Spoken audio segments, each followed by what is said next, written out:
Curriculum and Assessment Review Interim Report. Executive Summary. The national curriculum is an investment in all our young people, for their benefit and for the benefit of the nation. In addition to supporting individual success, it plays a crucial role in providing the knowledge and skills required to build a prosperous economy and flourishing civil society, as well as promoting social cohesion and sustaining democracy. For these reasons, it is imperative that the national curriculum supports high and rising standards in our education system. It is more than a decade since the national curriculum was last reviewed. It is right that it is now refreshed to ensure that it remains cutting-edge and fit for purpose, and we must take this opportunity to address problems with the current curriculum.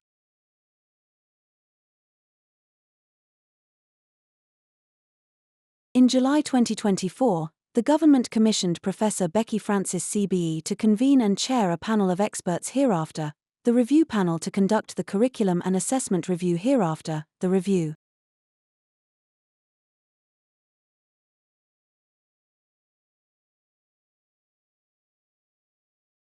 Education is inherently valuable and important for its own sake, but it also plays a crucial role in preparing young people to address the civic and economic needs of our country and the wider world.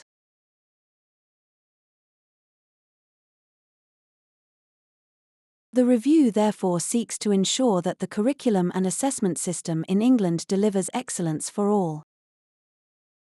In addition, it seeks to support the government's mission to break down barriers to opportunity by equipping children and young people with the knowledge and skills to adapt and thrive in the world and the workplace. The review panel recognizes the hard-won successes and educational improvements of the last quarter-century, and we share the widely held ambition to promote high standards. However, in practice, high standards currently too often means high standards for some. Our ambition is high standards for all. We must therefore drive high aspiration and raise standards for the significant groups of young people for whom our current curriculum and assessment system creates barriers to their progress, in order to ensure the best life chances for all young people, irrespective of their background.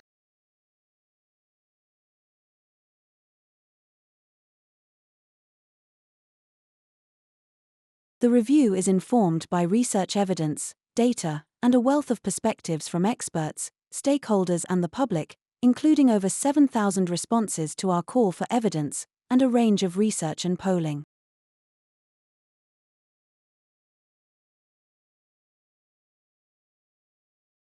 The review is being undertaken in close consultation with education professionals and other experts, parents, children and young people, and stakeholders such as employers, universities, and trade unions. The evidence shows that many aspects of the current system are working well, although there is great diversity in the views of stakeholders about the present arrangements for the curriculum and assessment.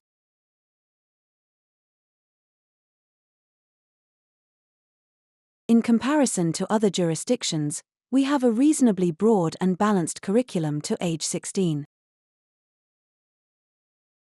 International comparisons suggest that the present arrangements have had a positive impact on attainment, and we intend to maintain and build on the knowledge-rich approach and on the coherent structural architecture established by the last review.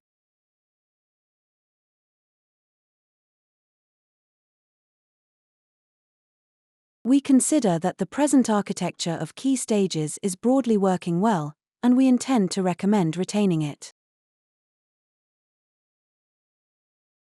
Likewise, our national assessments and qualifications are broadly working well, including the phonics screening check, the multiplication tables check, national tests at the end of Key Stage 2, GCSEs, A-levels, T-levels, and some wider applied general qualifications at 16 to 19.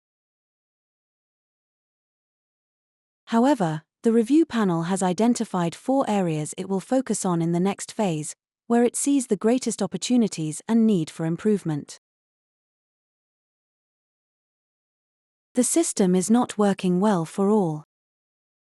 The socio-economic gap for educational attainment remains stubbornly large, and young people with SEND make less progress than their peers.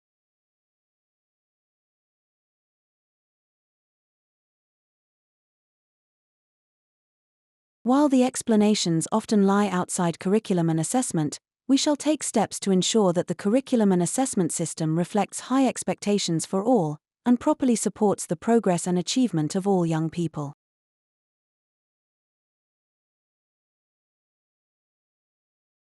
Challenges with specific subjects. Many submissions have argued for improvements in a range of curriculum subjects. Some of these are minor, for example, citations of specific dated content, and some are major, for example, suggestions of a lack of efficacy in modern foreign language teaching in primary and transition to secondary.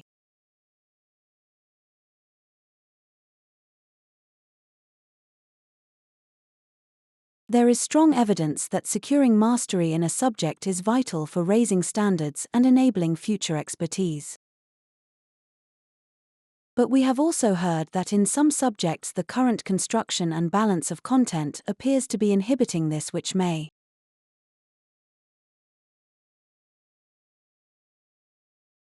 impede mastery and young people obtaining an appropriate depth of understanding, hindering progress and undermining standards. Reduce teachers' professional capacity to consolidate, tailor, adapt or extend material for their pupils. And reduce the time available for breadth of learning, with a knock-on impact on time for other subjects. The causes of this apparent imbalance between breadth and depth of content are not always clear.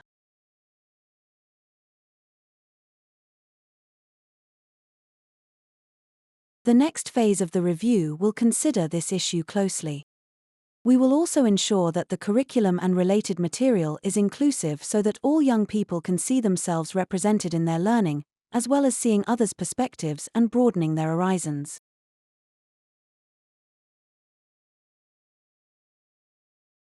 In addition, over the last 2 decades, some subjects have thrived, and take-up has increased. In others, take-up has declined.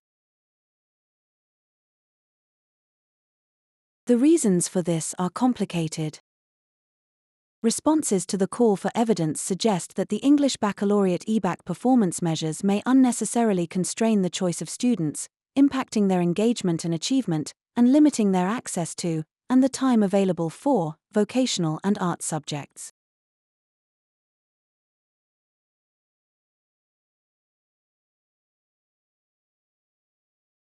We will therefore continue to analyze the evidence and assess the place of the EBAC performance measures within the wider accountability framework, paying close attention to evidence of the impact of all performance measures on young people's choices and outcomes, and their impact on institutional behaviors.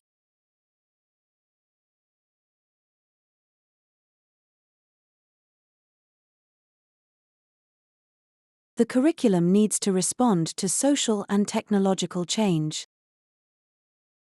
Subject-specific knowledge remains the best investment we have to secure the education young people need in a world of rapid technological and social change. Being secure in foundational subjects such as maths and science will remain pivotal, now and in the future. As will young people's understanding of human culture through the humanities, languages, and arts. However, attention is needed to address opportunities and challenges created by our fast-changing world.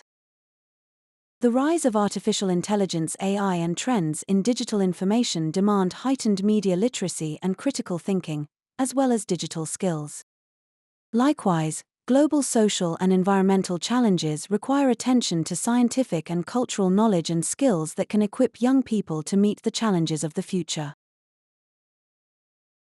Meanwhile, young people and their parents or carers have been clear that they would like to see more applied knowledge in certain areas, to support young people to be ready for life and work.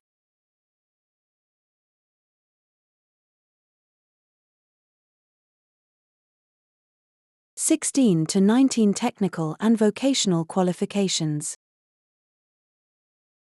We maintain, and continue to support a broad and balanced curriculum for all up to age 16.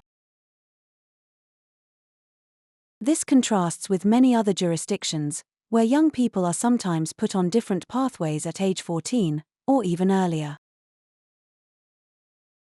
Our 16 to 19 provision offers diversity, but it is relatively specialized in comparison to some jurisdictions. A-levels in England provide successful preparation for a 3-year degree. T-levels have introduced a new, high-quality technical route for young people who are clear about their intended career destination. While teething problems remain, T-levels show great promise.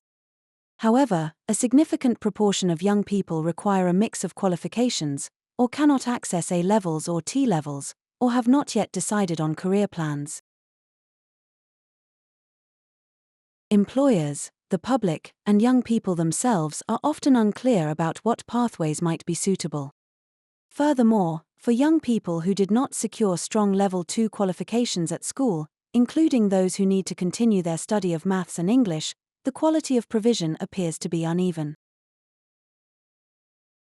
Given that this group includes a disproportionate number of young people with SEND and those from socioeconomically disadvantaged backgrounds, it is especially important that these issues are addressed.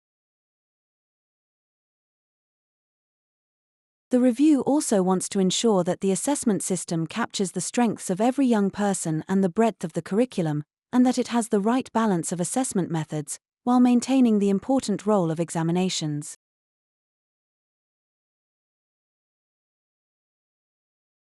We consider that the system is broadly working well, and we intend to retain the mainstay of existing arrangements.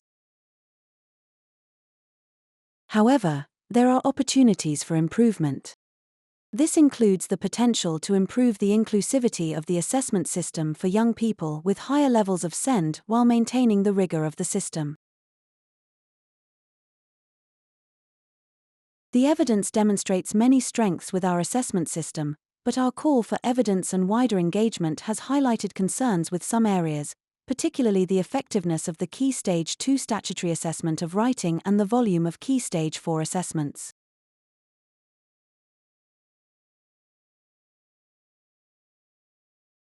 We will carry out further analysis on these matters. Our current system is not perfect, but all potential reforms come with trade-offs. It is the job of this review to weigh up and manage these carefully. It is also clear that many of the challenges reported by stakeholders concern matters to do with practice, resourcing and implementation, rather than the content of the national curriculum and the effectiveness of the assessment system. As such, and in recognition of the significant problem of capacity within the system, we will continue with our evolution not revolution approach in the next stage of the review, an approach that has been widely welcomed.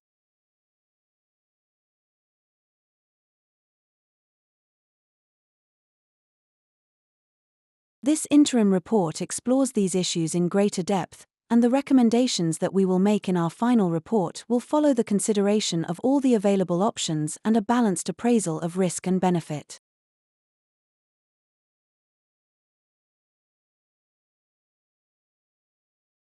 In formulating the recommendations, we will aim to strike a balance between the key themes identified through our engagement with stakeholders and the wider research and statistical evidence that we are reviewing. We will continue to work in conjunction with the sector, as well as departmental and non-departmental bodies, including the Department for Education, DFE, Ofqual, Ofsted, and the Standards and Testing Agency, STA. A balanced and cautious approach is necessary, given the diverse, and often conflicting, views expressed by stakeholders. This approach is also necessitated by the fact that many of the issues that we are seeking to address are extremely complex, and some elements of the education system and other factors that are outside the scope of this review may be contributing to the outcomes we are observing. We are also conscious of the impact that substantial changes to the curriculum and assessment system can have on the workload of education staff.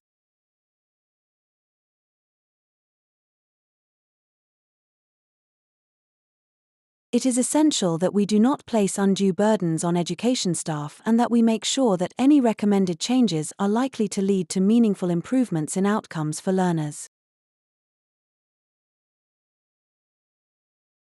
Next steps. Particular areas of focus for the next stage of the review include considering questions that have been raised across different subjects about the specificity, relevance, volume, and diversity of content. Conducting deeper analysis to diagnose the specific issues affecting each subject and explore and test a range of solutions, continuing to consider the impact of current performance measures on young people's choices and outcomes, and their impact on institutional behaviors.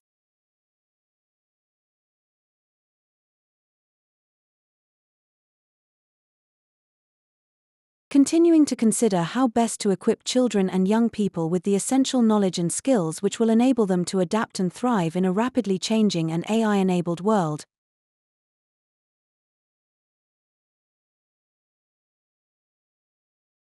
Exploring Level 3 pathways, with the aim of building on the successes of existing academic and technical pathways, with particular attention paid to how best to support learners who do not study A-levels or T-levels. Considering how best to develop strong occupational pathways at Level 2 and examining how to strengthen progression routes from Level 2 to Level 3. Considering how best to ensure learners who did not achieve the required standard in English and Maths at GCSE are best supported to do so by age 18. And conducting further analysis of assessment at key stages 1 to 4 and considering any necessary improvements.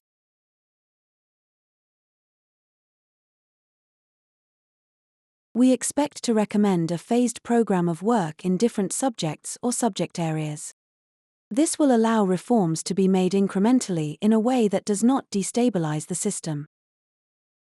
To ensure this, we will remain mindful of the present capacity issues in the system and the need for care in implementation. We will seek to capitalize on what is working well so that productive evolution supports schools and colleges to improve the educational experience and outcomes of children and young people, giving all our young people the best chance to discover a love of learning and to achieve and thrive.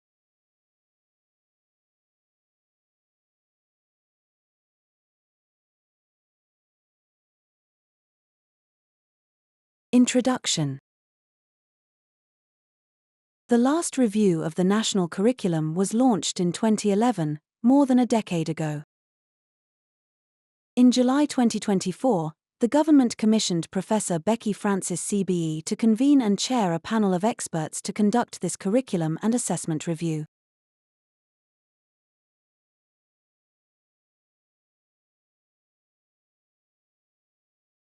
As set out in the review aims, terms of reference and working principles, we have been asked to undertake a review of the existing national curriculum and statutory assessment system, including qualification pathways.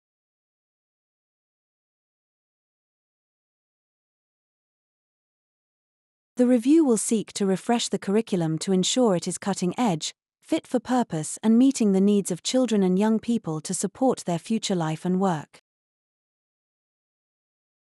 The review will ensure that the curriculum appropriately balances ambition, excellence, relevance, flexibility, and inclusivity for all our children and young people, and it will ensure meaningful, rigorous, and high-value pathways for all at 16 to 19. The review will contribute to the government's missions to break down the barriers to opportunity for every child and young person, at every stage, as well as to the government's mission on growth.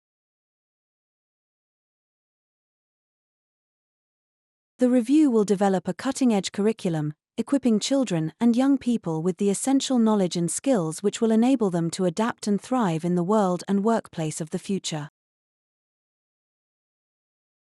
The review will build on the hard work of teachers and staff across the system who have brought their subjects alive with knowledge-rich syllabuses, to deliver a curriculum which is rich and broad, inclusive, and innovative.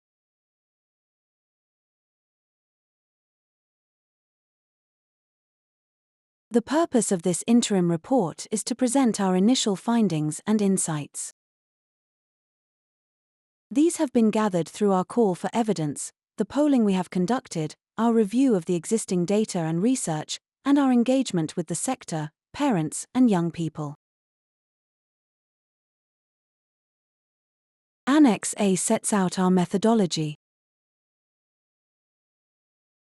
We set out how these initial findings will inform the work we undertake in the next phase.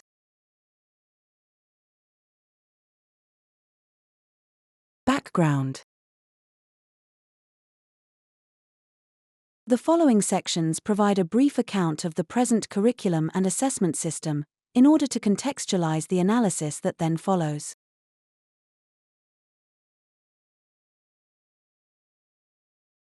Curriculum, assessments, and qualifications from Key Stages 1 to 4. The national curriculum sets out the programs of study and attainment targets for all subjects at Key Stages 1 to 4. All mainstream local authority-maintained schools in England must teach these programs of study. We are aware that in some education settings, such as special schools and alternative provision, the curriculum may need significant adaptation to meet needs.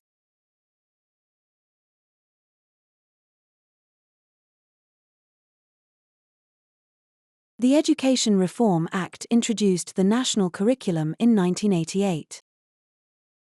Successive governments have reviewed it, in 1993 to 1995, 1997 to 1999, 2005 to 2009, and 2011 to 2013. Reviews have led to new requirements, including statutory programs of study for individual subjects at each key stage and non-statutory guidance. Assessment arrangements have been updated to reflect changes in the curriculum, as assessment should test knowledge that has been taught through the curriculum.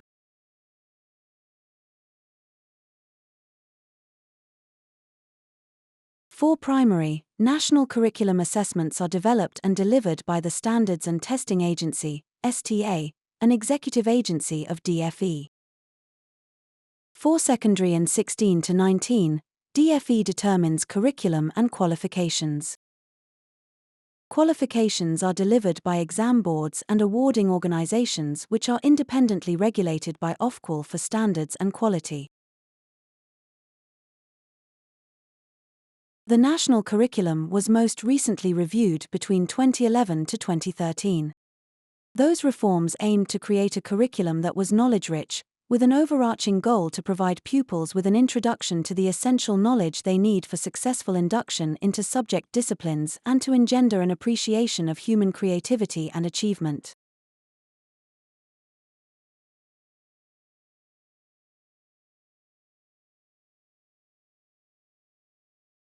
All state-funded schools in England are required to teach a broad and balanced curriculum, as stipulated by the Education Act 2002 and the Academies Act 2010. For mainstream local authority-maintained schools, the national curriculum is statutory and seeks to support schools to achieve breadth and balance by providing specific requirements at each key stage. Academy funding agreements stipulate the teaching of English, maths, and science, alongside the basic curriculum subjects of RE and RSHE, but academies are not currently required to follow the national curriculum. They are, however, like any state-funded schools, subject to Ofsted inspection and therefore expected to deliver a curriculum that is broader than that in their funding agreements.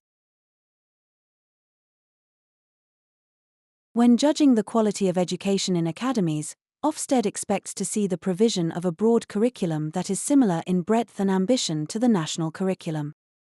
This is reinforced within the good descriptor in Ofsted's handbook, which states that schools must offer a broad range of subjects which are exemplified by the national curriculum at both primary and secondary phases. The government has said that, following the conclusion of the review, all state schools, including academies, will be required to teach the national curriculum, though many are likely to already be doing so.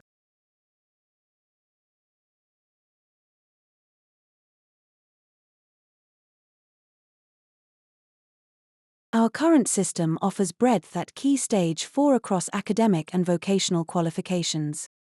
GCSE subject content is set by the DFE. Qualifications are delivered by exam boards and awarding organizations, which are independently regulated by Ofqual to maintain standards and quality. GCSEs fulfill several purposes. They assess learning against a defined curriculum, support progression, and hold schools to account for their performance. Technical awards are, like GCSEs, Level 1 or 2 qualifications available at Key Stage 4, typically taken alongside GCSEs. Like GCSEs, technical awards measure a student's attainment within a specified subject, support progression to further study, but with a more vocational focus compared to GCSEs. In 2024, 44% of students in state-funded schools took at least one technical award, and roughly 1 in every 15 Key Stage 4 grades issued in summer 2024 was a technical award. The majority of these students take one award, typically alongside around 8 GCSEs. Like GCSEs, these qualifications also provide data for accountability purposes, to hold schools and colleges accountable for their pupils' performance. Secondary schools are measured on 4 headline performance measures that address curriculum breadth and content at Key Stage 4. The English Baccalaureate, or EBAC, measures the proportion of pupils that take GCSEs in specified subjects: English language and literature, maths, the sciences, a language, and history or geography. Progress 8 and Attainment 8 measure success in 8 subjects, including English and maths double-weighted to reflect their importance, 3 other English Baccalaureate EBAC subjects and 3 open subjects. These can be GCSEs in any subject or other approved qualifications, such as technical awards. These measures have different inflections, but all aim to incentivize the take-up of a range of subjects.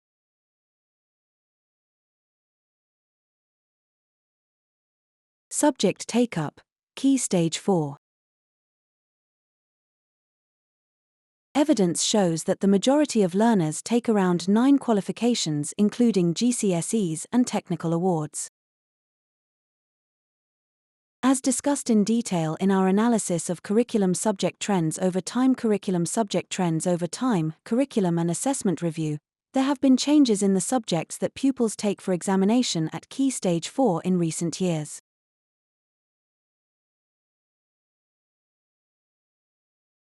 Looking at GCSEs only, history and geography have strong uptake, potentially reflecting their inclusion in the EBAC measure, but the take-up of modern foreign languages has plateaued in recent years. Religious studies also remains popular at GCSE, despite not featuring in the EBAC. Meanwhile, art and design continues to thrive at GCSE. It remains among the most popular subjects for take-up. In contrast, some subjects within the category the arts have seen a decline, notably drama and, to a lesser extent, music. However, design and technology stands out as the subject that has fared worst over time. Figure 2. There are some subjects where there are both GCSEs and technical awards available. It is therefore important to take into account the trends in take-up of technical awards in these subjects, especially as there has been a shift towards technical awards in some subjects where there has been decline in GCSE take-up, for example, in PE, music and media.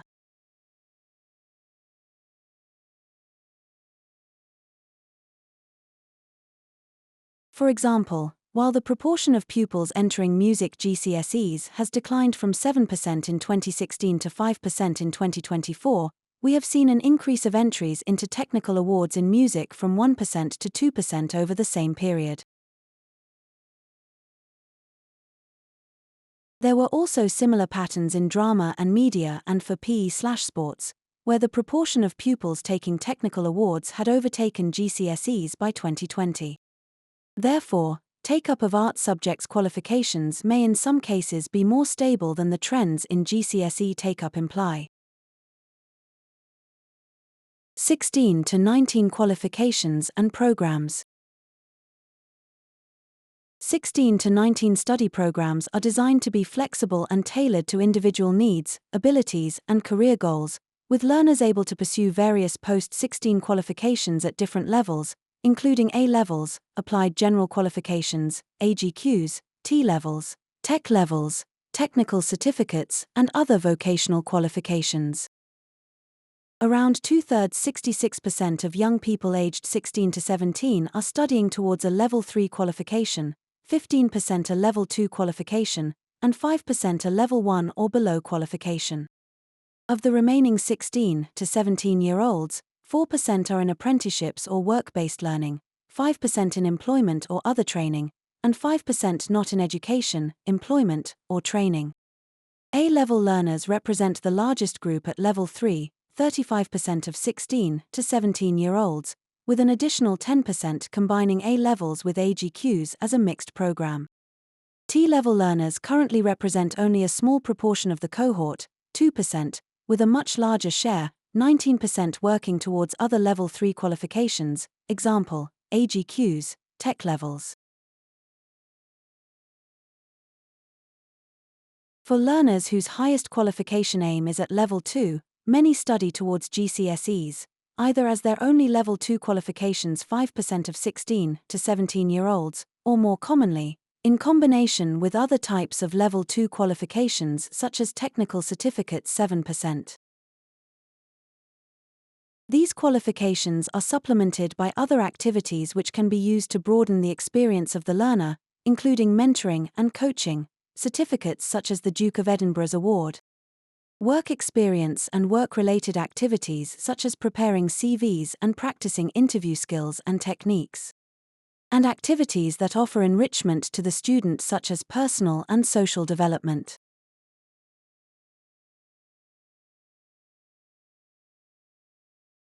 Assessment and accountability. Figure 4 below shows the present range of assessments in England from Key Stage 1 to 16 to 19. In primary school, statutory assessments focus on English and maths through the phonics screening check, multiplications tables check, assessments at the end of Key Stage 2 and optional assessments at the end of Key Stage 1.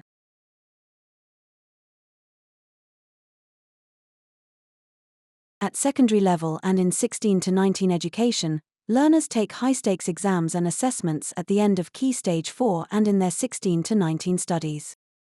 England is by no means unusual in assessing learners at the end of lower secondary education. In addition, national assessments in England are linked to accountability measures. For example, qualifications at the end of Key Stage 4 are linked to performance measures such as EBAC, Attainment 8 and Progress 8. Our findings and analysis. The remaining sections of this interim report will outline the findings of the review to date and indicate our emerging position, including identifying next steps.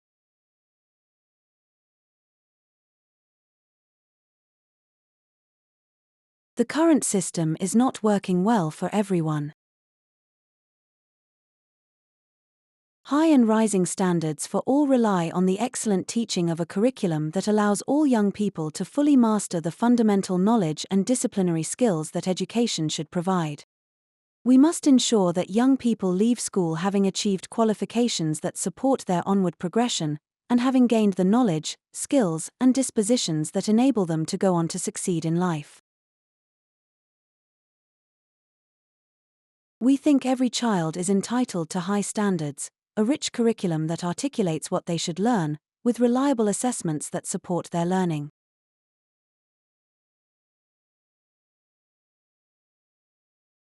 An excellent national curriculum and a high-quality assessment and qualification system are fundamental to achieving these ends.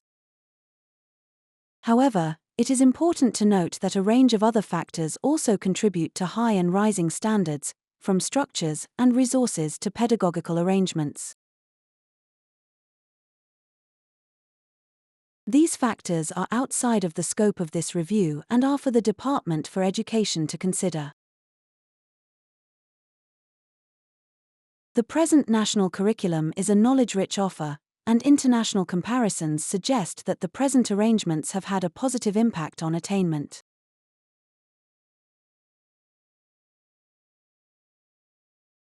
Despite disruption from the pandemic, England has continued to perform comparatively well in international tests in English, maths, and other core areas compared to other high-performing countries across different phases of education.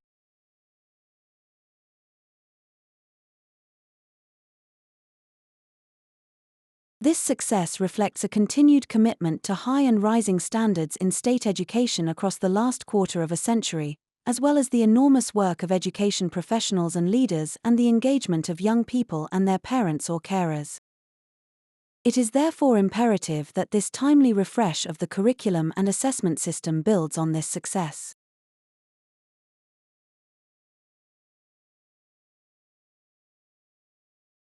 However, excellence is not yet provided for all. Persistent attainment gaps remain. There remains a stubborn attainment gap between those that are socioeconomically disadvantaged and their peers figure 5, and young people with SEND fail to make sufficient progress in comparison to their non-SEND peers.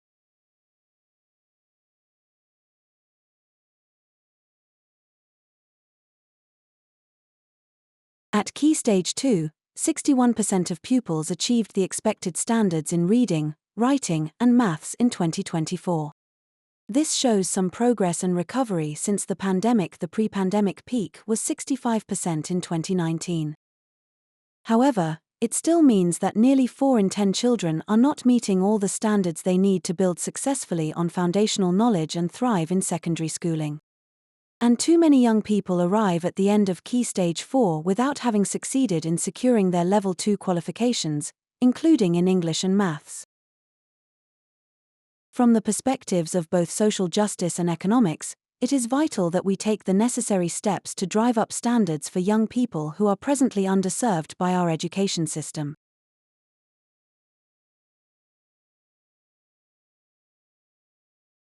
Therefore, in addition to making sure that the curriculum and assessment system prepares young people for life and work, the review applies a social justice lens throughout its work, applying high aspirations for all. It will consider the positive impact we can make on the outcomes for socio-economically disadvantaged young people and those with SEND with the levers that are at our disposal, while remaining aware of the wider challenges the sector faces.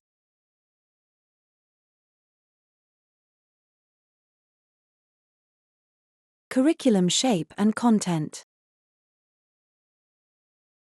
In line with the review's conceptual position, we are taking a practical, evidence-led approach to curriculum reform. Therefore, we began this review by seeking to gain a clear understanding of our current system and to evaluate fully both the positive impacts of, and problems facing, our national curriculum, before setting the strategic direction for our work.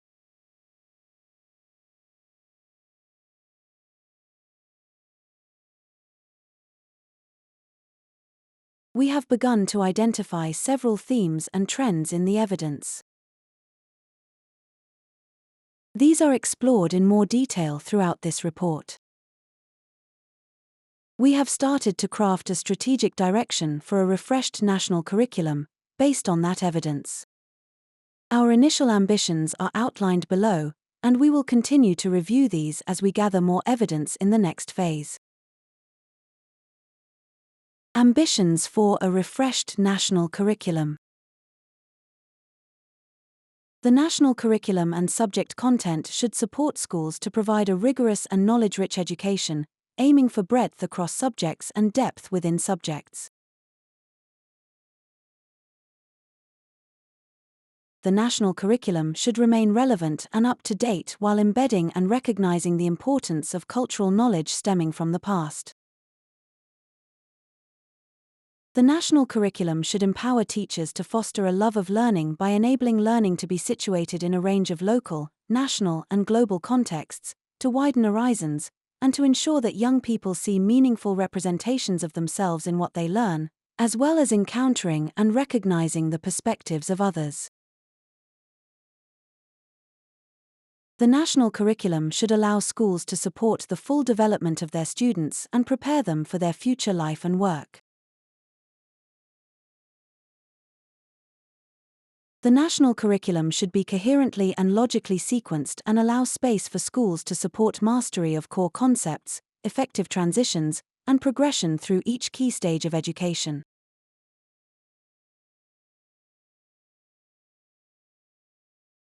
The national curriculum should enable students to master high-quality and aspirational learning, no matter what their individual needs or backgrounds. It should also support teachers to use their professional expertise in designing or selecting an engaging and stretching program of learning that best suits their students' needs. We will explore these ambitions in the following sections of this interim report. In the next phase of the review, we will identify how we might better achieve these ambitions to ensure that the curriculum, assessment, and accountability systems work as effectively as they can for children and young people. A broad and balanced curriculum. State-funded schools in England are required to teach a broad and balanced curriculum.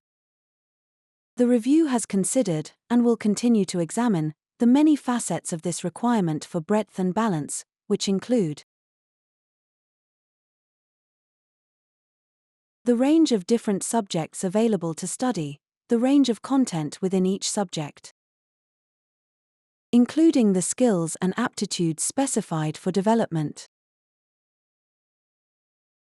the amount of time spent on each subject, and the framework that supports a breadth of subjects.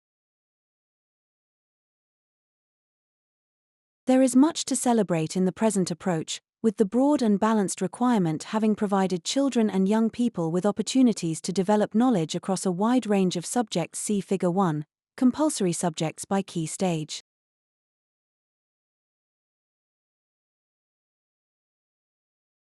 When asked what is currently working well in our curriculum and assessment system, the most frequent theme in responses to the call for evidence was positivity about the breadth of the curriculum at key stages 1 to 4.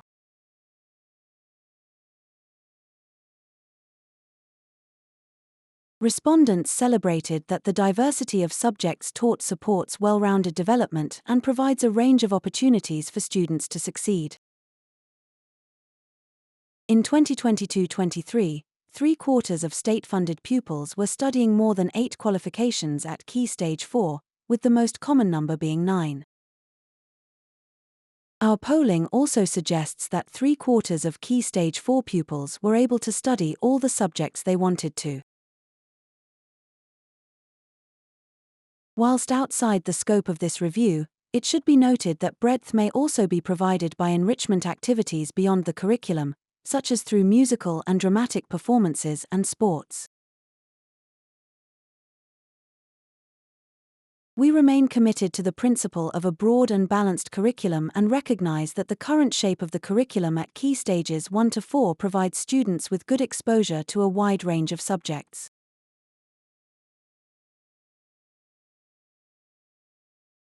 However, through our evidence gathering, we have identified that some features of the current system make the delivery of this broad and balanced curriculum challenging. Many respondents to our call for evidence cited the trade-off between breadth and depth, noting that while the curriculum has a large variety of subjects, there can be a challenge to address them all adequately.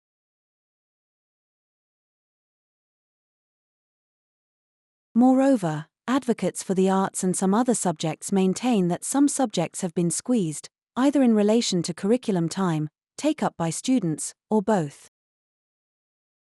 The arts are a good illustration of some of the dilemmas for this review, in that not all of the issues that have been identified relate to the curriculum or assessment framework. For example, in art subjects we have heard calls for improvements in equipment, more specialist teachers and better access to extracurricular activities. These are important issues, and where we received evidence that extends beyond curriculum and assessment, we have passed that on to the Department for Education, who will reflect it in wider work. Breadth at Key Stages 1 to 2. At primary, standards in English and maths are rising, which is to be celebrated.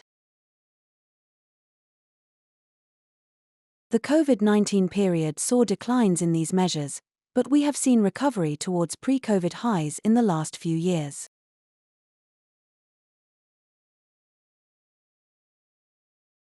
In 2024, 80% of pupils met the expected standard in the phonics screening check in Year 1, increasing from 58% in 2012 and peaking at 82% pre-pandemic in 2019.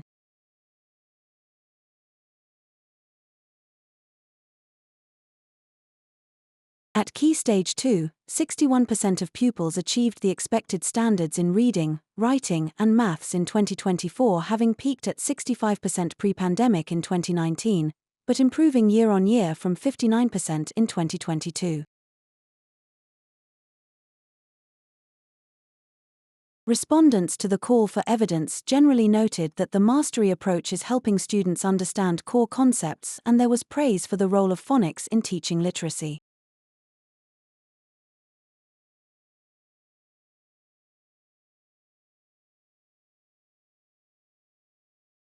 However, we have also consistently heard from primary practitioners and subject experts that the curriculum at Key Stages 1 and 2 is not effectively balancing depth and breadth.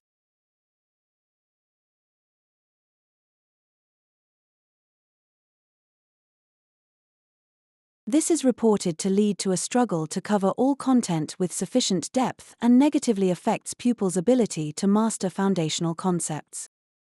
In the next phase, we will review the volume of specified content at Key Stages 1 and 2 to ensure that a good level of breadth across the curriculum is achievable, while continuing to drive high and rising standards in all subjects, which includes mastery of foundational concepts in English and maths.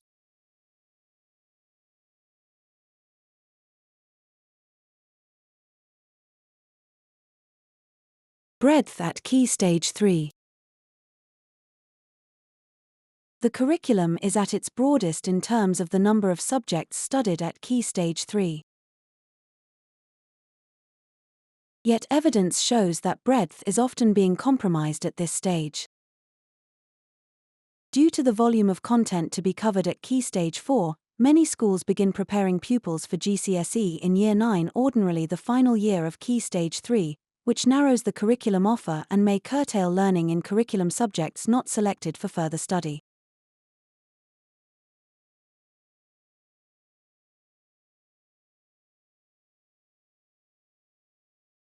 Findings from the NFER's Teacher Voice Omnibus Survey in 2019 show that 56% of schools begin teaching GCSEs in Year 9 for all or most subjects, and some even begin doing this as early as Year 7.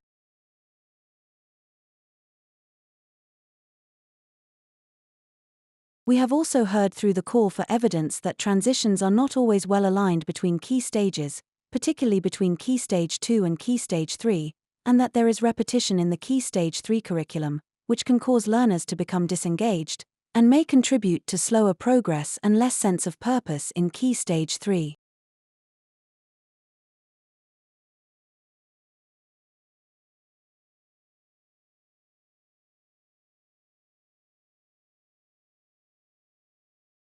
Respondents stressed the need to preserve Key Stage 3 as an educational stage with a broad and balanced curriculum that encompasses a rich variety of subjects, offers flexibility in teaching and learning, and supports students' wider development and progress.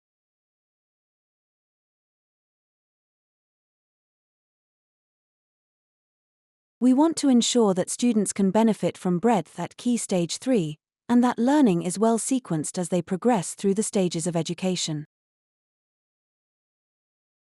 In the next phase, we will look at the alignment between Key Stages 2, 3, and 4, assessing how breadth and sequencing can better support students to build their knowledge and deepen their understanding.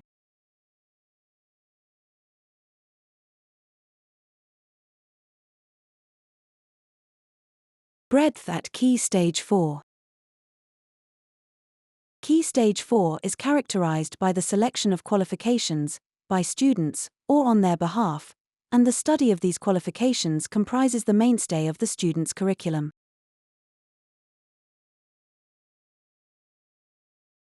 There is a wide variety of subjects offered at Key Stage 4, both academic and vocational, and a range of performance and other measures that aim to ensure pupils study a broad range of subjects.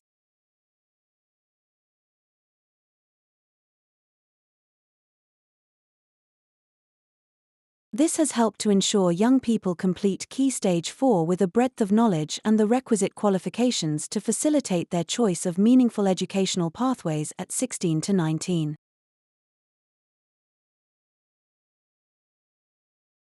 However, we have heard two main barriers to achieving breadth and balance at Key Stage 4. As seen in Key Stages 1, 2, and 3, the first barrier is a question of volume, which is reported to challenge adequate curriculum depth and to squeeze the curriculum time available for mandatory but non-assessed subjects such as PE, RE, and RSHE.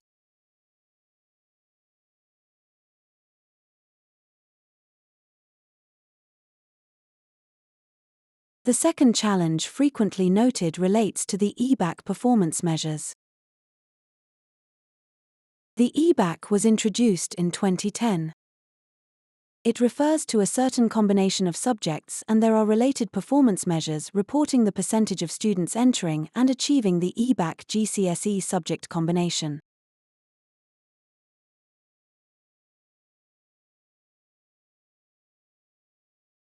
This combination of subjects reflects the previous government's priority curriculum subjects: maths, English language and literature, sciences, a modern or ancient language, and history or geography.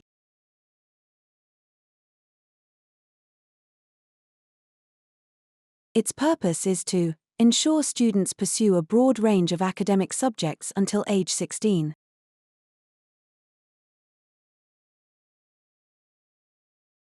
Break the link between students' backgrounds and GCSE choices, which often limit future study options, particularly for lower socioeconomic groups. For example, it was hypothesized that study of what previously were referred to as facilitating subjects at a level is more highly valued by high-tariff universities.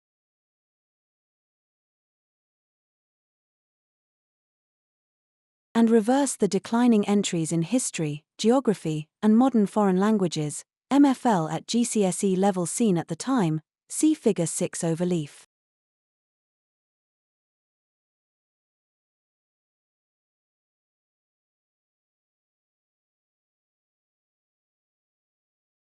The EBAC performance measure sits within a wider accountability system which, at Key Stage 4, includes the headline measures of Progress 8 and Attainment 8.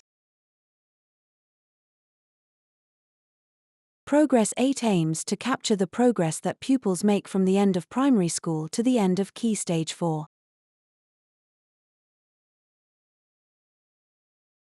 It is a type of value-added measure, which means that pupils' results are compared to other pupils nationally with similar prior attainment. Every increase in grade a pupil achieves in their Attainment 8 subjects counts towards a school's Progress 8 score. While Progress 8 seeks to incentivize uptake of EBAC subjects, it does not necessitate that the full suite is taken. Its subject buckets measure the progress that students make in the core subjects of English, maths and science, 3 EBAC subjects, and 3 open slots which can be filled with GCSEs in EBAC or non-EBAC subjects or qualifications, such as technical awards, from the DFE approved list.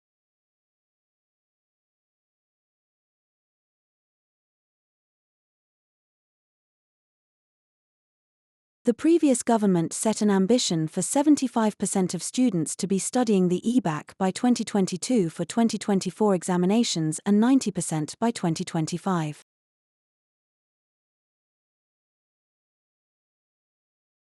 However, EBAC entry rates plateaued at around 40% between 2017 to 2024, and fewer than 15% of state-funded schools are meeting the 75% ambition.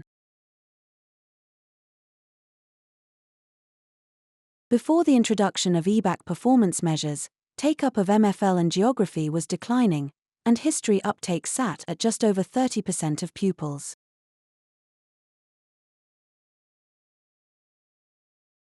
The proportion of learners taking Geography GCSE, History GCSE, and MFL GCSEs all saw an increase in uptake of at least 5 percentage points between 2012 and 2013, after the introduction of EBAC performance measures.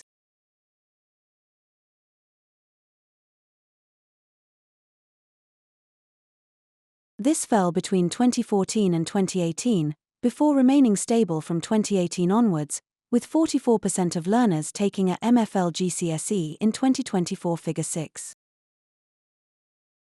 Of course, these patterns may also be explained, at least in part, by issues unrelated to performance measures, such as teacher supply.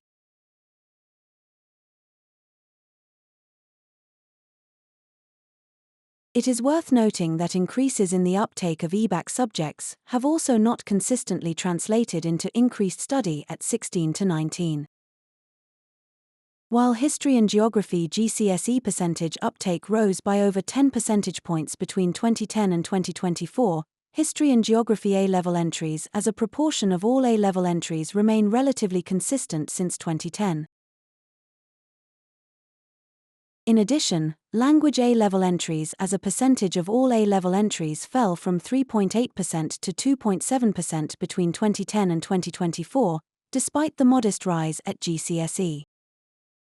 Furthermore, while EBAC uptake has increased among socioeconomically disadvantaged pupils since 2010, with 29% of disadvantaged learners taking the full suite of EBAC subjects in 2024 compared with 9% in 2011, this uptake remains lower compared to their non-disadvantaged peers, among whom EBAC uptake increased from 26% to 45% over the same period.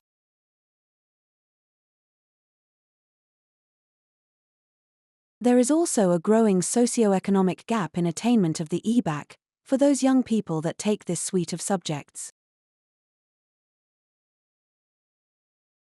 This gap in attainment has grown from 18 percentage points in 2013, when 67% of non-disadvantaged students achieved EBAC success compared to 49% of disadvantaged students, and increased to 21 percentage points in 2024, 66% of non-disadvantaged students compared to 45% of disadvantaged students. Evidence suggests that a portfolio of academic subjects does aid access to A-level and to university, and that taking the full suite of EBAC subjects positively correlates with a learner applying to and attending university.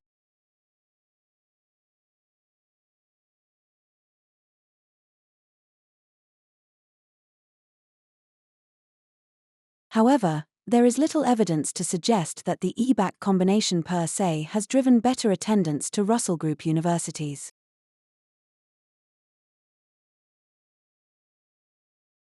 Responses from the call for evidence have highlighted that the EBAC performance measures may unnecessarily constrain student choice and, consequently, their engagement and/or achievement. Respondents also maintained that in doing so, the EBAC measure limits students' access to and time for arts or vocational subjects, thus reducing breadth.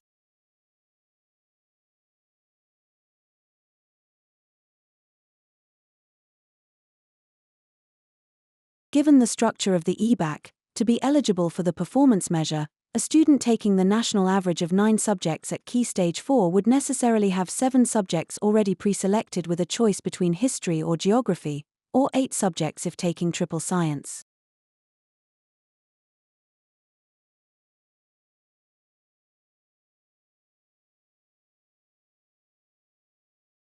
In addition, students in schools with a religious designation are often mandated to enter a religious studies GCSE.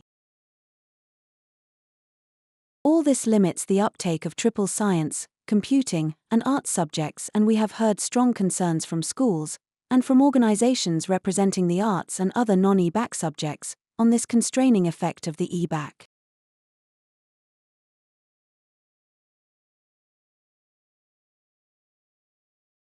We are strongly committed to the progress performance measures which focus on the difference a school makes, and which avoid a potentially problematic focus on grade borderlines.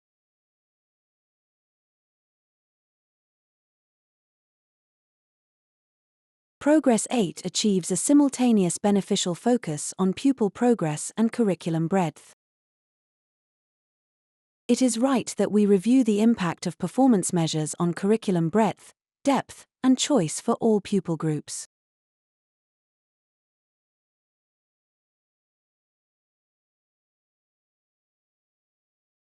We must also ensure that performance measures are not conflicting with, or duplicating, each other, and that they are not introducing perverse incentives or unintended consequences into the system.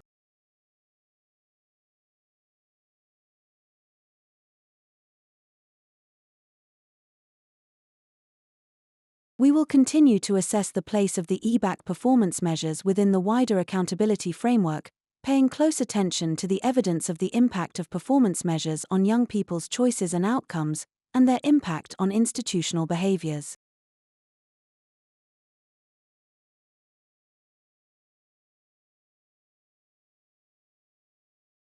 The intention behind the EBAC to improve access to a comprehensive, academic curriculum for all should be acknowledged, but as the review progresses, we will also consider whether this remains the most effective means of achieving this objective.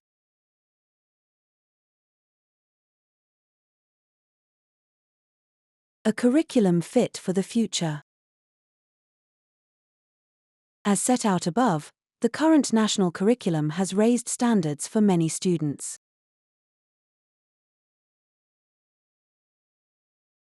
We want to build on this and ensure that all children and young people have opportunities to master their subject knowledge and further their understanding of the rapidly changing world around them. A commitment to a knowledge-rich curriculum. The last review of the curriculum between 2011 to 2013 aimed to create a curriculum that was knowledge-rich, with an overarching goal to provide pupils with an introduction to the essential knowledge they need for successful induction into subject disciplines and to engender an appreciation of human creativity and achievement.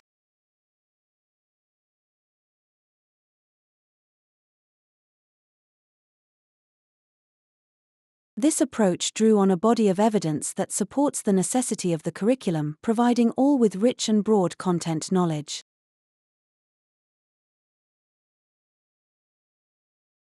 It ensures all students, regardless of background, have equal access to a foundational body of knowledge, reducing disparities. It provides students with reliable and meaningful insights into the world around them, enabling them to explore topics outside of their everyday experiences, and provides the requisite knowledge that enables students to become proficient in a skill and to develop deep and effective disciplinary thinking.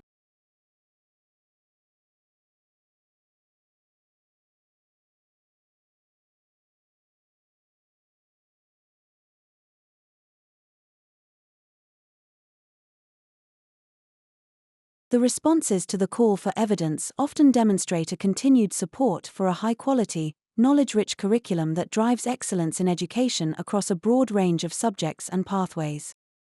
And the majority of parents or carers are broadly content with the present curriculum offer overall, including 3/4 76% agreeing that their children's schools are providing the right level of focus to help their children develop an in-depth knowledge of English, maths, and science.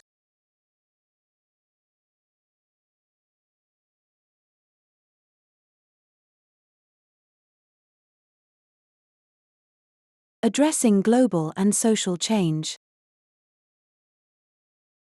Rapid social, environmental, and technological change necessitates that the curriculum keep pace, including a renewed focus on digital and media literacy, and a greater focus on sustainability and climate science.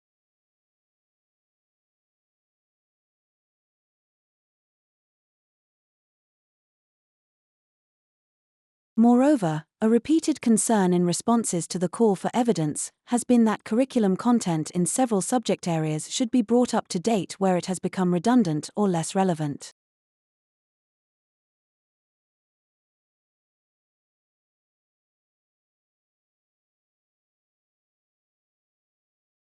We have also heard consistently from children and young people and their parents that they want more focus on the applied knowledge and skills that will equip them for later life and work, such as financial education, careers knowledge, and politics and governance.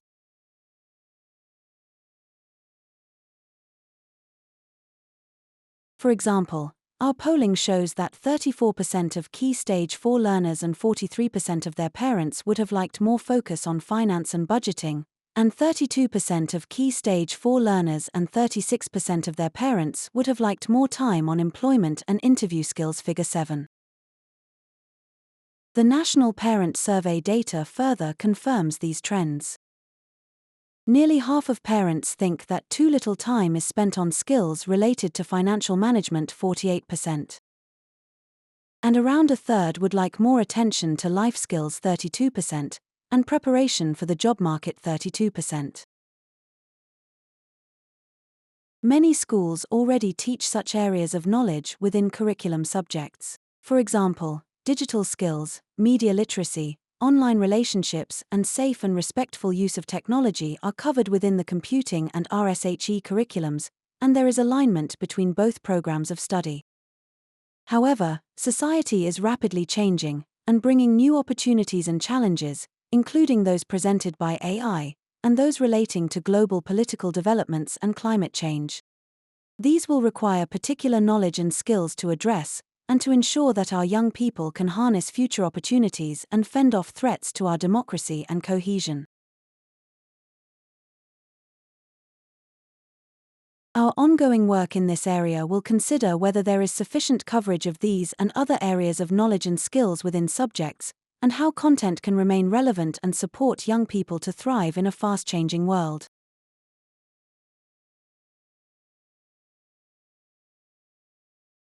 This could involve further embedding various knowledge and skills across different parts of the curriculum.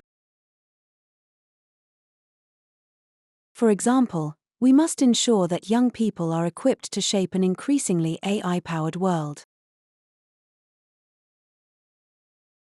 They need to be able to navigate misinformation and other challenges, and they also need to be able to take the opportunities that will be available to those who can become the most skillful shapers and operators of AI. This requires a strong focus on maths, but also the development of sophisticated analytical skills and higher-order domain-specific problem-solving ability, rooted in secure knowledge. Challenges with specific subjects. There is strong evidence that securing mastery in a subject is vital for raising standards and enabling future expertise. We have also heard consistently that in some subjects the current construction and balance of content appears to be inhibiting this, which may impede mastery and young people obtaining an appropriate depth of understanding, hindering progress and undermining standards.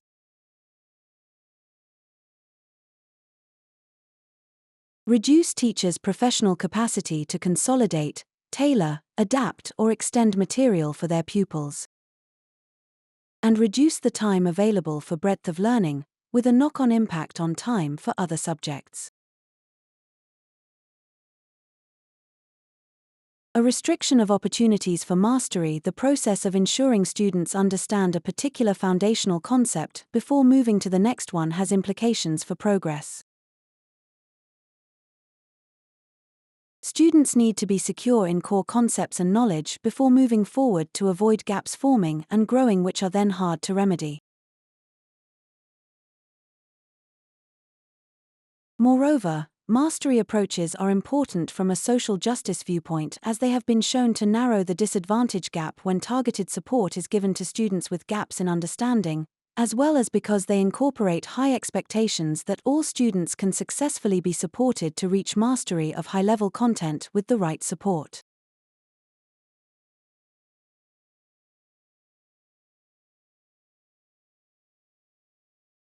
The causes of this apparent imbalance between breadth and depth are not always clear. While questions have been raised about the volume of content, we have also been made aware of challenges with underprescription in subjects, with some programs of study lacking specificity. Lack of specificity can, counterintuitively, contribute to greater curriculum volume, as teachers try to cover all eventualities in demonstrating the quality of their curriculum.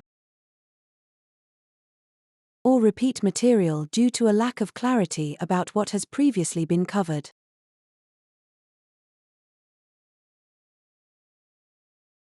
This may be one of several potential reasons why teachers frequently report an experience of curriculum overload even when the relevant program of study does not appear overprescribed.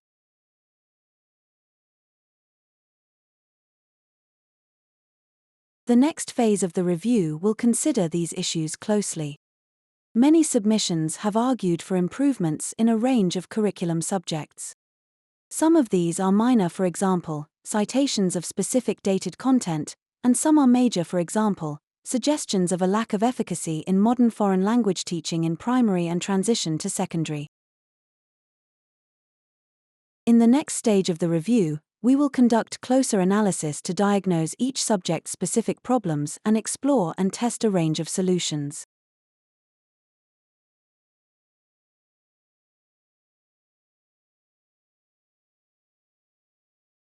Diversity of content. One of our strengths as a nation is our diversity, and our commitments to equality of opportunity and fairness. As such, we shall seek to ensure that all young people are able to feel included and engaged in the national curriculum.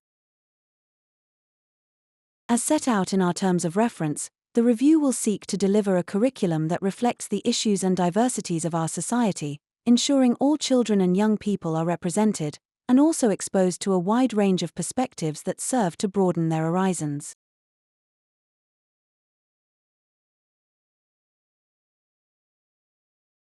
There is already scope within the national curriculum for teachers to weave together topics and themes to create an inclusive and diverse learning experience. However, we have heard compelling arguments that the curriculum needs to do more in ensuring that all young people feel represented, and that it successfully delivers the equality's duties to support equality of opportunity and challenge discrimination.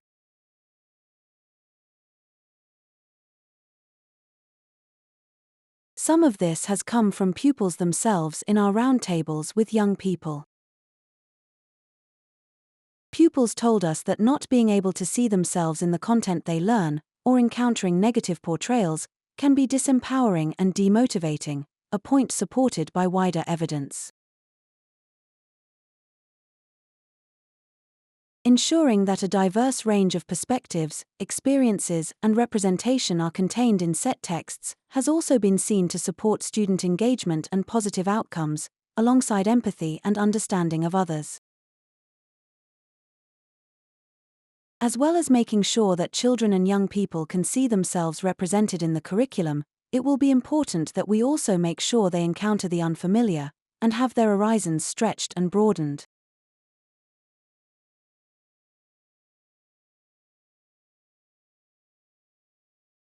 Representation does not and must not mean restriction to only some frames of reference for particular children or groups of children. Inclusion is also prompted by shared experiences, the creation of connections, and the ability to see and experience a wide range of perspectives. Clearly, there is a need to appropriately balance the requirement to ensure coherence and efficacy in the curriculum with inclusivity, while also ensuring we do not detract from the importance and impact of what is currently taught. Curriculum coherence, efficacy, and breadth for all children will remain central as we make sure the curriculum is more broadly representative. As part of our subject review work, we will look across the curriculum to examine where opportunities exist to increase diversity in representation, and to ensure that the curriculum facilitates a fostering of inclusivity and challenge to discrimination. Subjects not on the national curriculum. RE and RSHE are subjects that schools are required by statute to provide, but which do not form part of the national curriculum.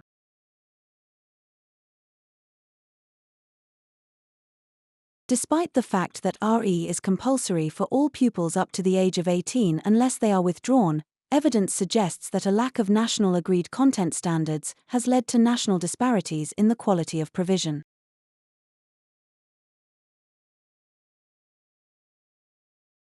Similar sentiments have been raised in the call for evidence responses and in a review roundtable with RE organizations.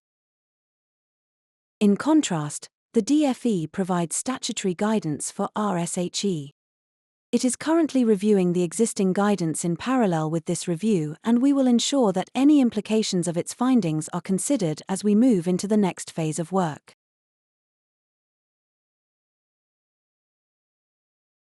For these subjects, there is a balance to be struck between securing an entitlement to high-quality content for all, and, particularly in the case of RE, the need for flexibility to be retained for different school types, i.e., schools with a religious designation and those without. We will consider these points through our analysis of each different subject before publishing our final report.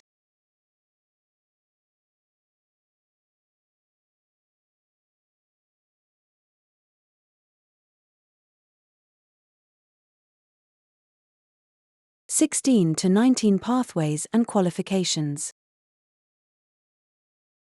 The transition to 16 to 19 study is a significant milestone for young people. Giving students a firm grounding in primary and secondary education sets them up to progress successfully through academic and technical vocational pathways at 16. We have heard the importance of ensuring that the system of 16 to 19 pathways supports all learners to hone the knowledge and skills they need to step confidently into adulthood.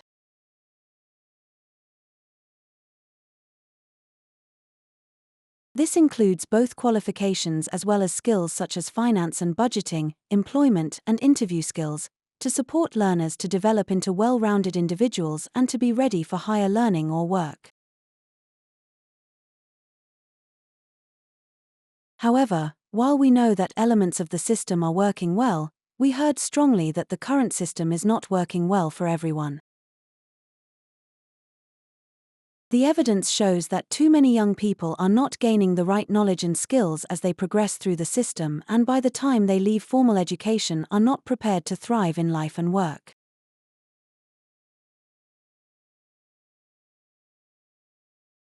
Almost 4 in 10 learners are not reaching level 3 by the age of 19 and, perhaps of most concern, around 1 in 7 fail to reach level 2 by the same milestone.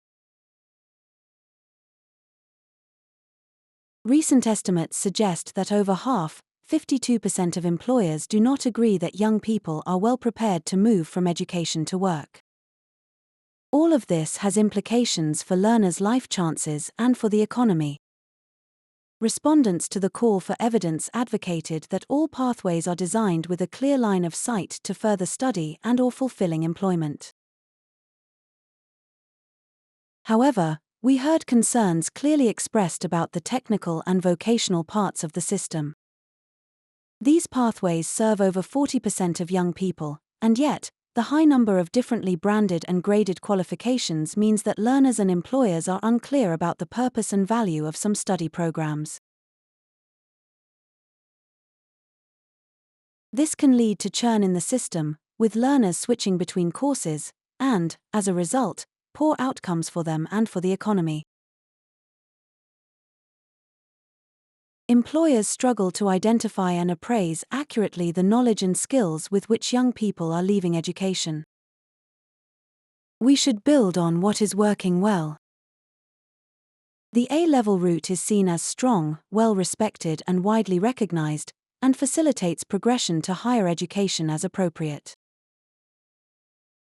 In the academic year 2022-23, 82% of learners in state-funded schools who took A-levels progressed to higher education by age 19. Likewise, despite the early challenges of implementing them, we heard repeatedly that T-levels are becoming an established brand and supporting successful outcomes for learners taking them. For example, over 90% of T-level completers in further education were in a sustained destination in the year following their qualification. T-levels are at the forefront of a welcome agenda to drive rigor and raise standards across the technical education system, including ensuring through Skills England that qualifications are aligned with industry needs and that employers have confidence in the knowledge and skills that young people are developing.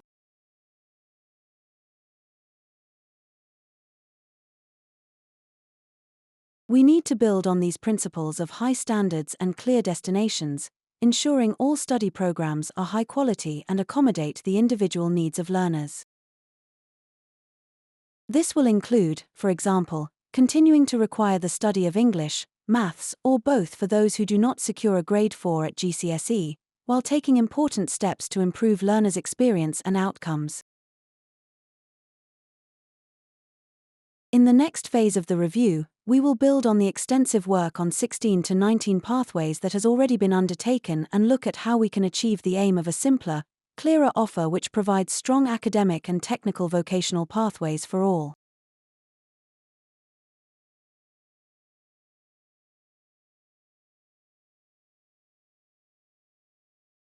Level 3. 2/3 of 16 to 17-year-olds 66% study on Level 3 programs. Studying at Level 3 is important for learners' progression.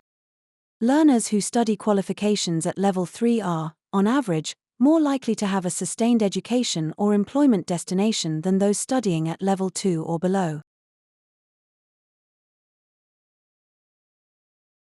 Completing Level 3 programs is also important for learners' future earnings.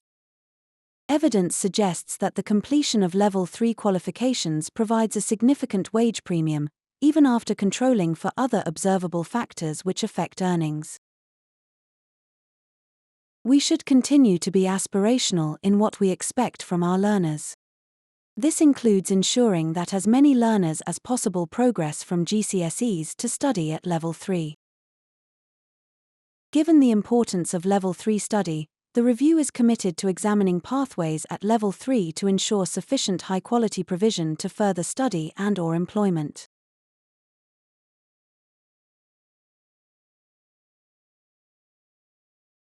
Academic pathway.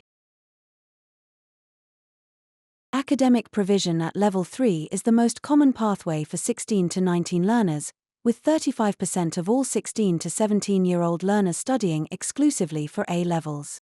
Stakeholder engagement and the call for evidence reaffirmed that A levels are well established, are rigorous, and have good progression outcomes.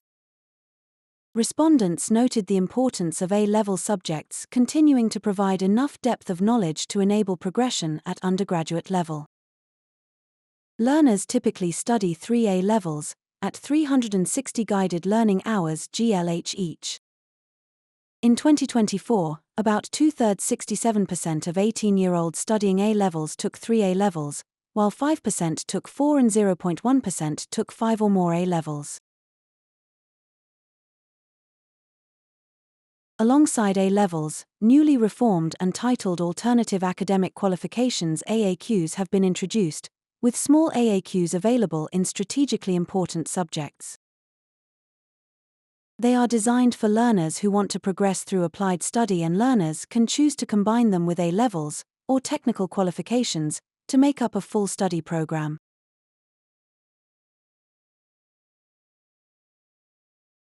They are distinct from A-levels and, while their purpose is to support progression to higher education, they provide an opportunity for applied learning in vocational subjects.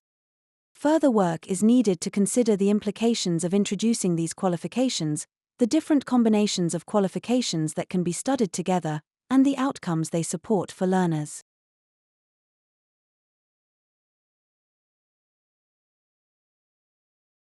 Technical and vocational. T-levels are high-quality, 2-year technical qualifications, based on the occupational standards of the Institute for Apprenticeships and Technical Education (IFATE). They are the government's flagship Level 3 technical offer. While T-levels are currently taken by a small number of learners, 2% of 16 to 17-year-olds, this is expected to grow as more pathways and providers become available and the program continues to establish itself.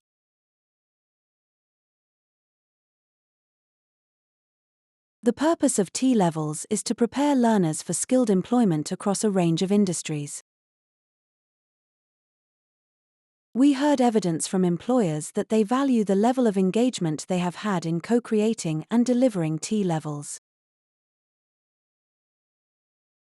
The time taken to reach these destinations depends on the subject and may involve progression to skilled employment, work-based study such as an apprenticeship, or higher education. For example, data from the recent Technical Education Learner Survey showed that learners who started an education and childcare T-level in 2020 were more likely to progress straight to employment 52% rather than higher education 46%, while the opposite was true for learners who completed a digital production, design and development T-level, with 23% entering employment and 51% pursuing a university degree.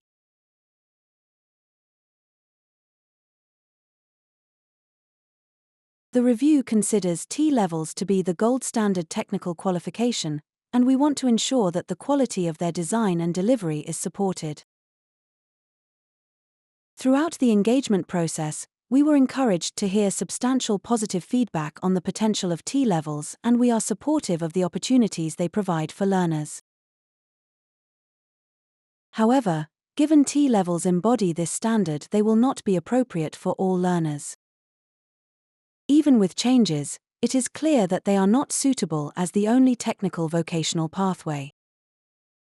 This is due to many factors, including the high bar individual providers may choose to set for entry, the design of the program, and the relatively low number of young people at age 16 who are confident about their likely career destination.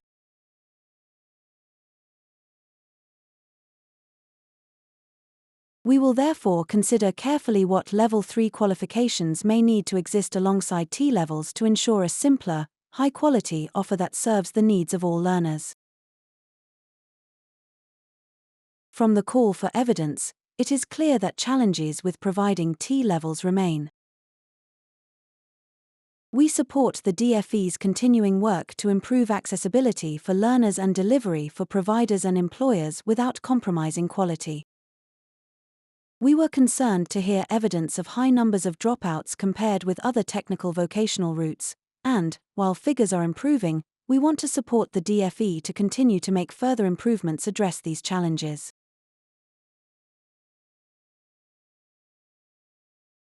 We heard evidence that would support the continuing development of awareness and understanding. Stakeholders, especially parents and carers of young people, noted that awareness and understanding of T-levels remains low and that thought should be given to how to improve this. Qualification design and assessment. The review is committed to working with the DFE to support all learners to succeed and complete their T-levels, including through continually refining their content and assessment. Industry placements. Young people told the review panel that the industry placement component of the T-level is a very valuable part of the qualification. As such, we are supportive of changes to delivery approaches which increase accessibility while maintaining quality, and to the further engagement of employers to provide placements. In addition to T-levels, the DFE has announced new Technical Occupational Entry Qualifications (TOQs) that will be provided for 16 to 19-year-olds. These are smaller technical qualifications developed against specific occupational standards that are not covered by T-levels. Further work will be completed following the publication of the interim report to explore how TOQs and other smaller qualifications including applied general qualifications, AAQs and A-levels can be taken together to build robust and high-quality study programs for learners.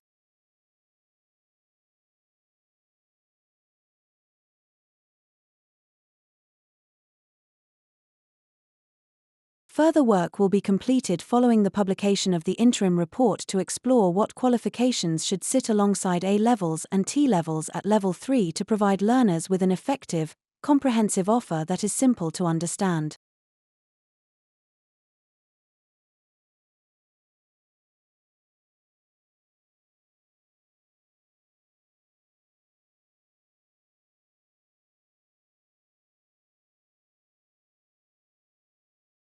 Level 2 and below at 16 to 19. Level 2. In doing this, we will consider how different qualifications can be combined to build robust and high-quality study programs for learners. Despite the positive impacts of Level 3 study, progressing to Level 3 at age 16 is not possible for every learner, nor the most suitable for learners wishing to progress to a Level 2 occupation as defined by IFATE's occupational maps. Given the overrepresentation of socio-economically disadvantaged and otherwise vulnerable young people studying at Level 2 in 16 to 19 education, it is vital the review continues its focus on Level 2. Learners with SEND represent 29% of Level 2 learners excluding apprenticeships, compared with 15% of all young people aged 19. And free school meal eligible learners represent around a quarter of Level 2 excluding apprenticeships learners, compared with 16% of all young people aged 19. Our evidence shows that the biggest barrier to learners progressing to Level 3 is their prior attainment at Key Stage 4. Level 3 study is stretching, and providers set their entry requirements to reflect this. A grade 4 in Maths and English at GCSE is typically required for entry to Level 3 study. For the 2018-19 cohort, the latest cohort of learners whose Key Stage 4 and 16 to 19 qualification grading were not affected by COVID-19 adjustments, 40% did not achieve grade 4 in Maths and English by age 16 and were therefore unlikely to be able to progress directly to Level 3 study. This results in a high proportion of learners studying at Level 2 also continuing to study Maths and/or English. Of those whose highest study aim was Level 2 excluding apprenticeships at age 16, only 10% had achieved both Maths and English at Key Stage 4. Crucially, we heard that studying at Level 2 for 1 year supports learners to gain their Maths and/or English Level 2 GCSEs or functional skills qualifications and address wider barriers that prevent learners from progressing directly to Level 3 options.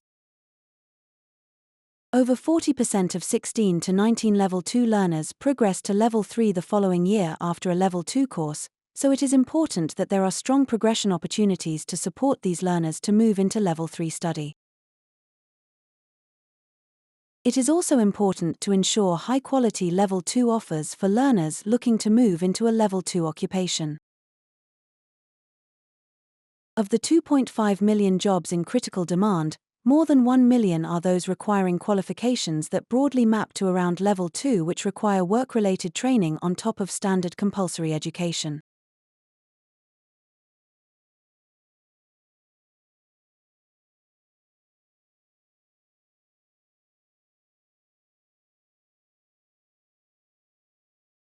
The review is supportive of both Level 2 to Level 3 and Level 2 occupational pathways and wants to encourage them to continue. Providers design their own study programs at Level 2 within the parameters set by the 16 to 19 Study Program Guidance or, in the case of the T-Level Foundation Year TLFY, the framework for delivery. Providers have the freedom to choose which qualifications they offer within these programs to best suit the needs of their learners. This gives providers flexibility to design appropriate programs, but it can also make it harder for learners, parents, and carers and employers to understand what is available. The evidence is clear that there are overall positive progression outcomes from Level 2 to Level 3 for learners on the TLFY, comparable to equivalent offers. However, according to DFE data, just 8% of young people completing the TLFY in 2022 proceeded to access a T-level, showing that the TLFY is not successfully delivering what it purports to offer to young people, i.e., a support route to T-level. We recognize and value the intention to provide a consistent and high-quality Level 2 progression offer to those young people who wish to progress to Level 3 at 16 to 19 but have not secured the necessary qualifications at age 16, or who may require additional support to do so.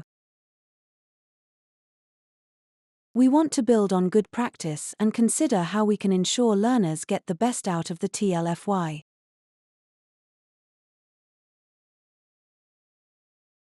Level 1 and Entry Level. Level 1 and entry-level programs are studied by a small number of learners, 4.7% of 16 to 17-year-olds. Learners with identified SEND or those that are eligible for free school meals are overrepresented in this cohort. We have heard that programs are most effective for learners at Level 1 and entry level when they are tailored to learners' needs and provide the opportunity to gain basic skills. Given the diverse needs of the cohort, the review will work closely with the DFE to support work to enable learners studying at these levels to engage and make progress.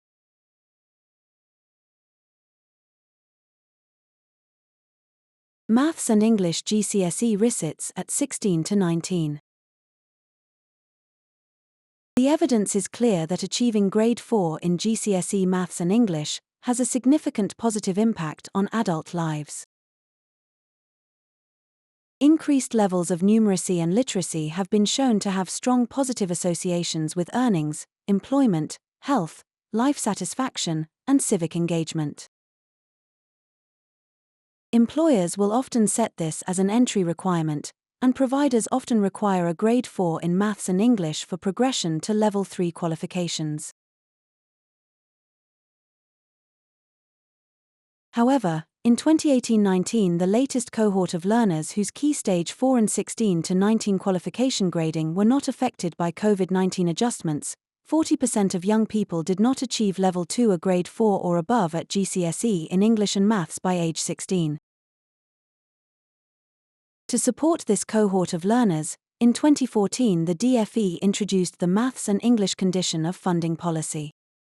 This seeks to ensure that students on study programs and T-levels without Level 2 qualifications in Maths and/or English continue to improve their skills and make progress towards achieving a minimum of GCSE Grade 4 or Functional Skills Level 2 during their 16 to 19 study.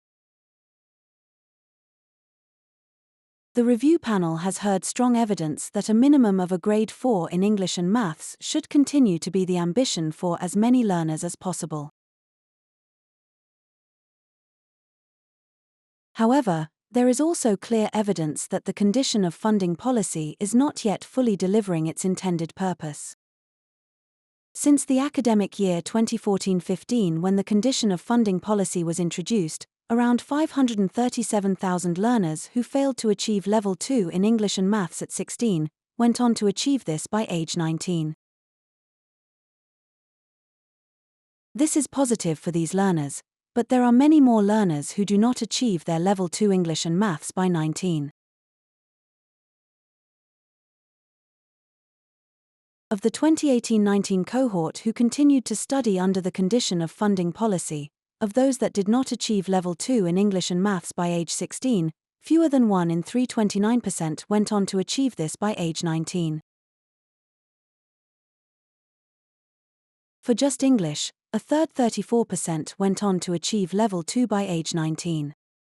This is even lower for Maths, wherein only a quarter of students, 24%, went on to achieve Level 2 by 19. It is particularly concerning that a large proportion of learners studying Level 2 Maths and English at 16 to 19 have made no grade progress in these subjects during their 16 to 19 studies. Additionally, numbers as a percentage have not risen sufficiently since before the condition of funding policy was introduced in the academic year 2014-15. In 2018-19, across all 16 to 19-year-old learners who were continuing to study towards Level 2 in Maths and English, 29% achieved Level 2 by the end of 16 to 19 study. This is only 6 percentage points higher than in 2014-15, when 23% of learners achieved Level 2 in Maths and English during 16 to 19 study. There were also significant variations in the characteristics of learners who did and did not go on to achieve Level 2 in Maths and English by the end of their 16 to 19 study.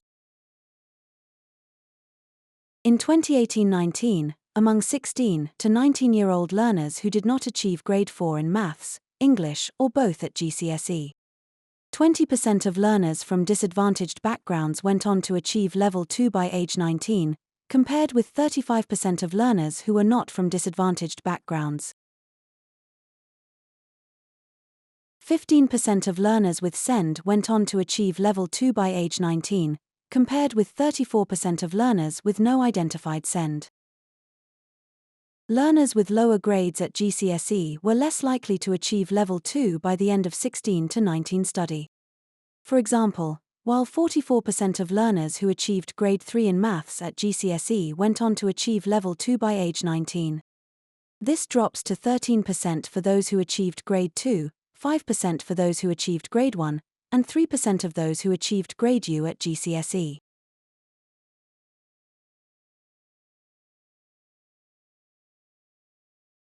There were also similar patterns for English. In addition to concerns about attainment, we have also heard concerns about the practice of exam resits being expected repeatedly and rapidly. While the DFE does not require learners to resit exams as part of the condition of funding, the policy expectation is that they do so over the course of their 16 to 19 study, and the large majority do. For those required to study Maths or English under the condition of funding in 2018-19, 82% entered an approved English qualification and 86% entered an approved Maths qualification. We heard the importance of learners having the opportunity to revisit basic core knowledge and skills before being entered into resit exams. However, we also heard that the existing accountability arrangements may not encourage providers to do this. Evidence presented by Ofqual shows that entering learners into exams prematurely is rarely successful. Of the 3,417-year-olds with Grade 2 in GCSE Maths from June 2024 who were re-entered by their provider in November 2024, around 50 achieved a Grade 4. The vast majority achieved another Grade 2. These outcomes are indefensible. It is therefore critically important that, for learners who start the process with a Grade 1 or Grade 2, they are entered for exams in a timely way. As we have heard clearly through the call for evidence, the experience of multiple resits with no success can have a negative impact on learners' self-esteem and level of engagement with their studies. A survey by the Association of Colleges found that learners' attendance rates in 16 to 19 English and Maths classes continue to be just over 9 percentage points lower than for the main qualification they are studying.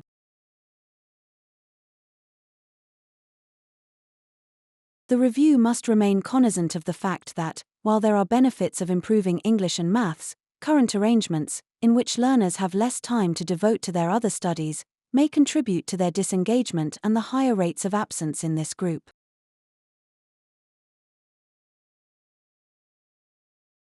Given the challenges presented on attainment, progress, providers' behavior, and the impact on students, we need to reconsider the available pathways, so that all learners have the best opportunity to reach Level 2 in Maths and English by the end of their 16 to 19 study.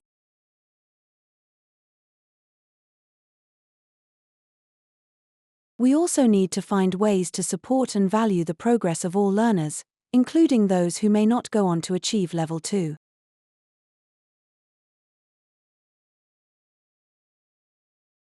Above all, given the relationship between achieving Grade 4 and above at GCSE Maths and English and access to future opportunities and life chances, we think the expectation for study of Maths and English should remain, but with greater nuance in measures to ensure that as many learners as possible can achieve positive outcomes.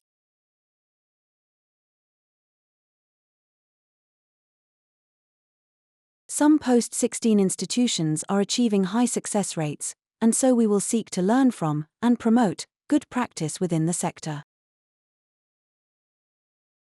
Before the publication of the final report, the review will work closely with the sector, young people, subject experts, and the DFE to evaluate potential solutions.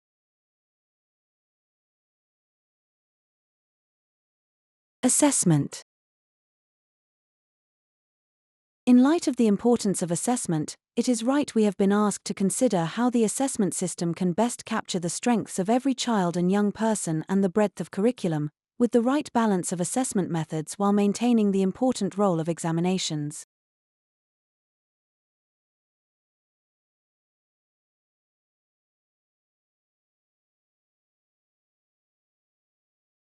This section presents key themes regarding assessment, and the links between assessment, curriculum content, and accountability, raised in evidence considered so far. To ensure that the assessment system best serves children and young people and reflects what children and young people learn, our approach to assessment will flow from our position on curriculum.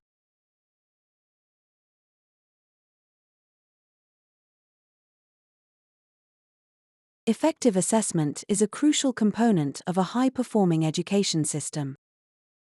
While the curriculum outlines the knowledge and skills children and young people are expected to master across a range of subjects, assessments measure the extent to which they have mastered the prescribed knowledge and skills. Assessments can be formative, providing an opportunity to identify areas where students need extra support, or summative, evaluating whether students have met learning objectives at the end of a unit or qualification. The information assessments provide can be extremely helpful for a range of individuals and organizations, such as students, teachers, schools, universities, and employers.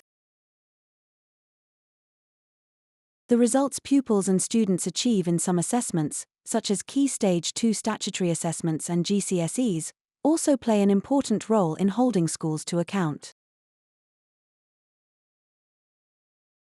While some qualification types, such as GCSEs and A-levels, are long-standing, the content and assessments themselves can and do change over time.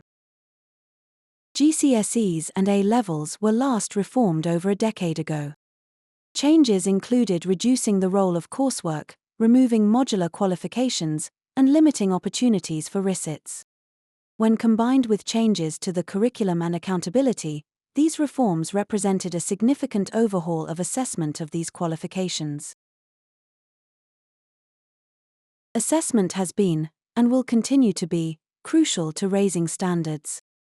There are opportunities for the review to ensure that assessment is fit for purpose, that the content, volume, and frequency of assessments are not unnecessarily burdensome for students or teachers, and that the assessment system captures learning in a way that is fair, reliable, and inclusive.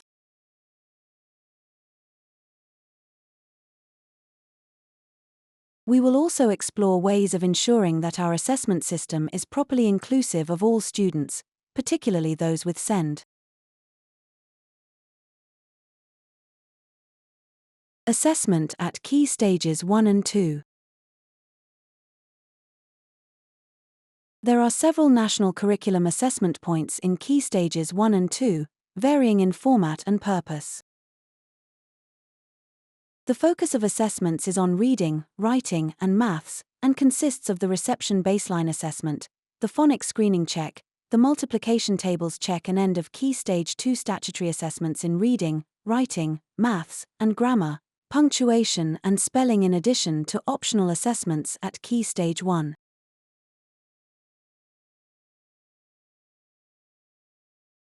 Within these key topics, the form of assessment varies to meet different purposes, and pupils are assessed at the appropriate time for a given purpose.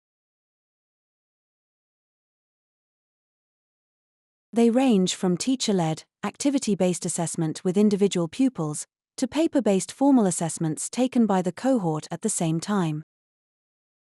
End of Key Stage 2 assessments inform accountability measures for schools. The review has observed a number of strengths in the current assessment system at primary school. Assessments rightly focus on the core skills of reading, writing, and maths, which are essential to equip pupils with the knowledge and skills they need to succeed as they transition to secondary school and throughout their lives. End of Key Stage 2 statutory assessments are an important tool in holding schools to account for the progress and attainment of their pupils, and to ascertain whether pupils have learned the national curriculum. They also play a role in important accountability measures beyond primary school, as they are used to inform Progress 8 measures.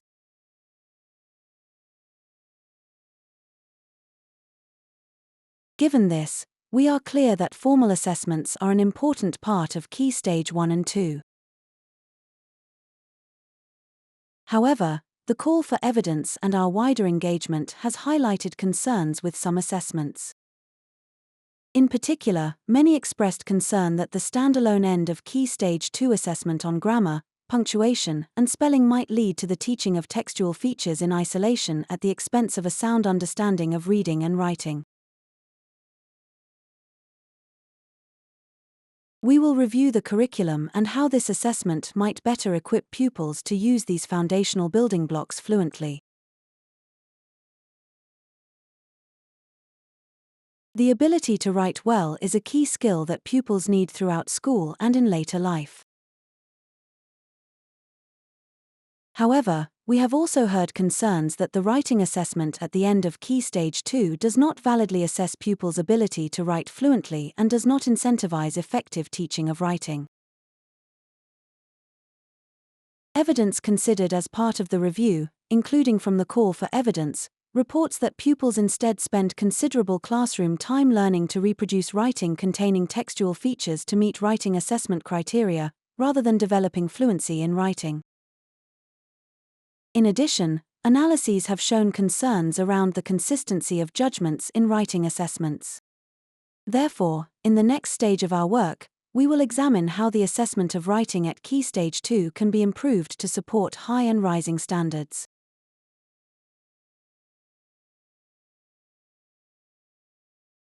Assessment at secondary school and 16 to 19. Students typically take high-stakes assessments at the end of Key Stage 4, and during the 16 to 19 phase. Previously, students were also assessed at the end of Key Stage 3 through SATs, but these were discontinued in 2008. For learners, these assessments are high stakes because the grades that they achieve in these qualifications will likely inform future study and employment choices, and because they are used by providers to determine entry to programs.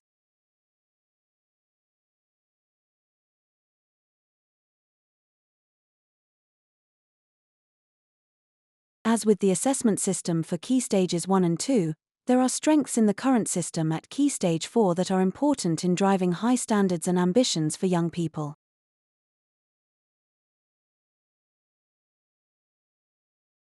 Externally set and marked exams are an important way to ensure fairness as part of our national qualification system. They assess students in a standardized way and are marked anonymously, reducing the risk that assessment of students' performance is influenced by their gender, ethnicity, or background. Polling undertaken for the review shows that young people value the role of GCSE assessment, especially that exams give them the opportunity to demonstrate everything they have learned in their studies, and they feel GCSE assessments are fair.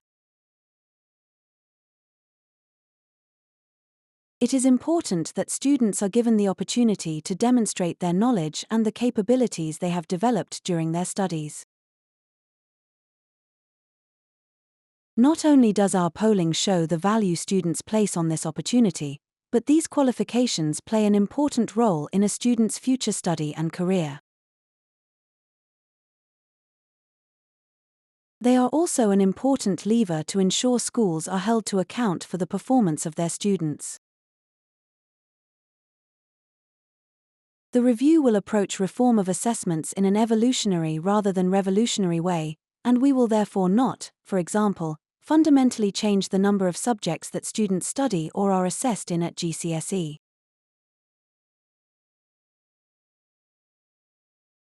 However, the call for evidence has highlighted areas where the system could work better for students and the education sector. A frequently raised concern is the impact of an intensive, high-stakes assessment system on well-being, due to the pressure that exams can place on students. Our polling of young people found that half of those who completed their Key Stage 4 exams or assessments in summer 2024 found it difficult 41% or very difficult 10% to cope with stress during the exam period. Similarly, for those who completed their 16 to 19 exams or assessments in summer 2024, over half of students found it difficult 39% or very difficult 16% to cope with the stress during that period. A particular theme in the call for evidence responses is the volume of assessment undertaken by students at Key Stage 4. Evidence shows that, compared to many other countries, Students in England spend more hours sitting exams, though we do not have evidence of how much time students in other countries spend undertaking other forms of assessment. Students in England typically sit between 24 and 31 hours of exams in Year 11 depending on subject combination, which is comparable to Singapore but significantly more than other high-performing jurisdictions such as Ireland 16 hours, New Zealand 18 hours and Canada Alberta 10 hours.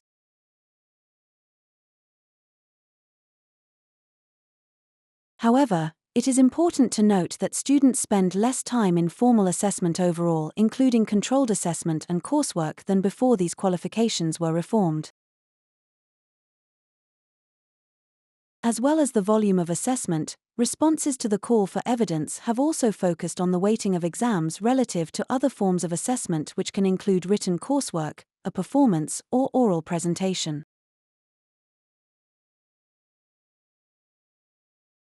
Previous reforms reduced the proportion of non-exam assessment at Key Stage 4.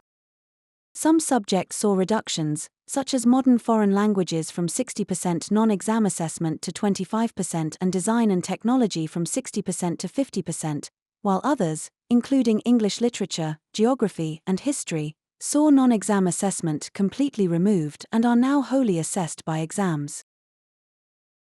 This means that a student's grade is predominantly or entirely determined by a student's performance in exams on the day, rather than being a reflection of their performance at different points across their course, which some respondents argued may not give all students the opportunity to fully demonstrate their capabilities.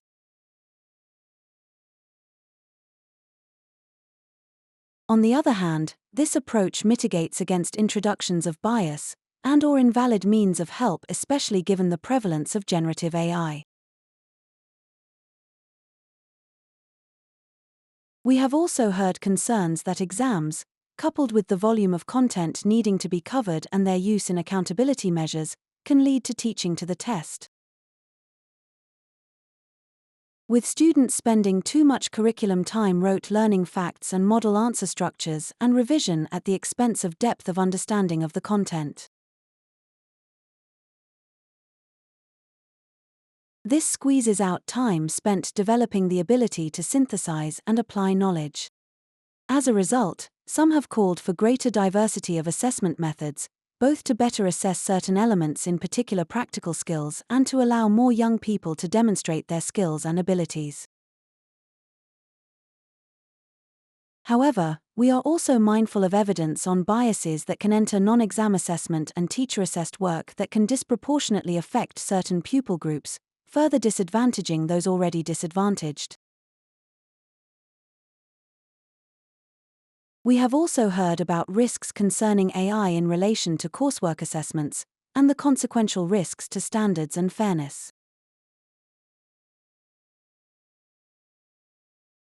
Finally, we remain mindful of school and college capacity and teacher workload, and the relative resource and delivery challenges of non-exam assessment and internally marked and set assessment compared with exams, and will continue to consider this as part of the evidence on the assessment system.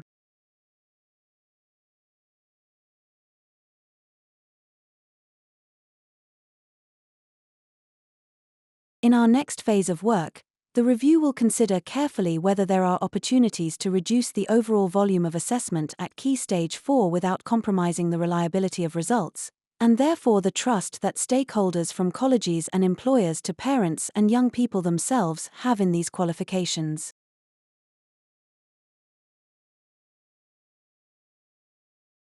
We will also take a subject-by-subject approach to consider assessment fitness for purpose and consider the impact of different assessment methods on teaching and learning. We will consider potential risks and trade-offs with non-exam assessments, such as deliverability, including the impact on teacher workloads, the risk of malpractice and risks to equity.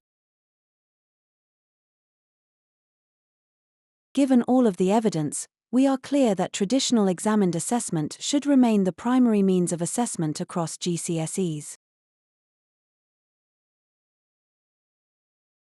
While we have heard that there are some positive opportunities for digital assessment, use is currently relatively specific and limited across the system, and therefore evidence of the potential for wider implementation is still in early stages.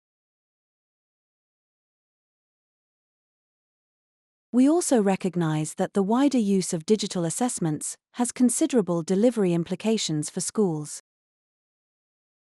The review will continue to consider evidence on this topic, noting that the DFE is working with Ofqual to explore digital assessment, and giving due consideration to the reality that access to technology varies, both in school settings and the home, and the equity implications of further integrating technology into the assessment system.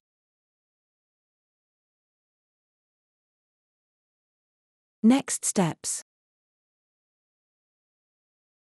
The review will publish its final report in autumn 2025.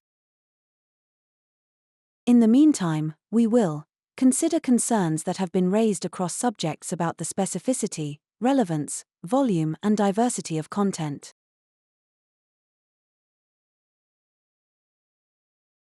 Conduct closer analysis to diagnose each subject's specific issues and explore and test a range of solutions. Continue to consider the impact of current performance measures on young people's choices and outcomes, and their impact on institutional behaviors. Continuing to consider how best to equip children and young people with the essential knowledge and skills which will enable them to adapt and thrive in a rapidly changing and AI-enabled world. Explore Level 3 pathways, with the aim of building on the successes of existing academic and technical pathways, particularly considering how best to support learners who do not study A-levels or T-levels. Consider how best to develop strong occupational pathways at Level 2 and examine how to strengthen progression routes from Level 2 to Level 3. Consider how best to ensure learners who did not achieve the required standard in English and Maths at GCSE are best supported to do so by age 18. And conduct further analysis of assessment at key stages 1 to 4 and consider any necessary improvements.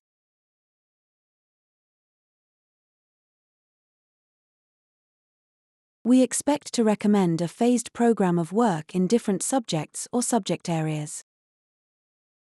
This will allow reforms to be made incrementally in a way that does not destabilize the system. To ensure this, we will remain mindful of the present capacity issues in the system and the need for care in implementation.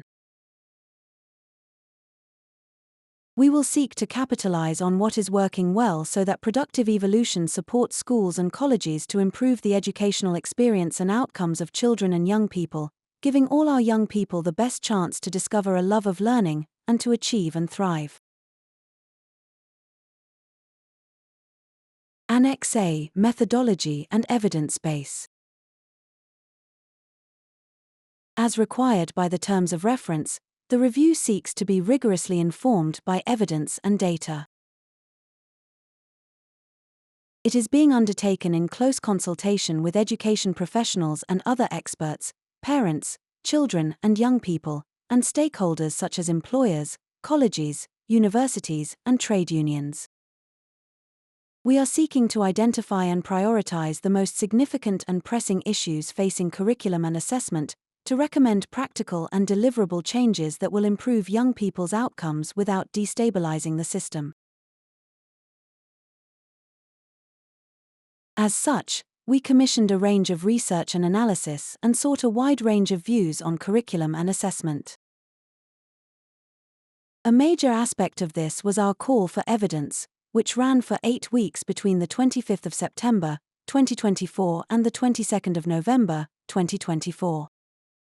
We received 7,021 responses, with 5,327 individual responses including 820 from parents and pupils and 2,360 from teachers, lecturers, and school and college leaders, and 1,694 from organizations including 523 schools and colleges, 73 universities and higher education institutions, as well as local authorities, charities, and research organizations.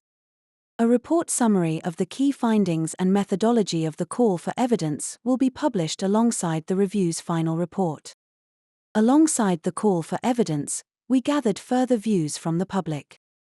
We polled over 2,000 young people who have just completed their KS4 and 16 to 19 exams, and the parents of these young people. supplemented this with polling undertaken by ParentKind, which surveyed over 5,000 parents across the UK. Held roadshow public engagement events in each of the 9 regions, with more than 1,000 attendees. Hosted webinars, open to all, which reached more than 2,000 people. Held roundtables with more than 200 teachers and children. And hosted issue-specific roundtables and oral evidence sessions. We also collected a wide range of research and statistical evidence, including analysis of learner data from the National Pupil Database and longitudinal education outcomes data, as well as education research and published statistical evidence, to ensure the review panel had a thorough understanding of the empirical evidence.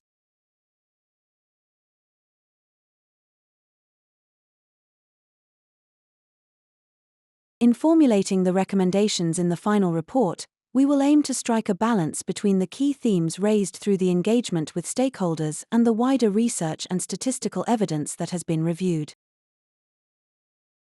We will continue to work in conjunction with the sector, as well as departmental and non-departmental bodies, including the Department for Education, DFE, Ofqual, Ofsted, and the Standards and Testing Agency, STA. A balanced and cautious approach is necessary given the diverse, and often conflicting, views expressed by stakeholders. This kind of approach is also necessitated by the fact that many of the issues raised are extremely complex, and elements of the system that are outside the scope of this review may be contributing to the outcomes we are observing. We are also conscious of the impact that substantial changes to the curriculum and assessment system can have on the workload of education staff. It is essential that we seek to minimize any burdens and make sure that any recommendations are likely to lead to meaningful improvements in outcomes for learners.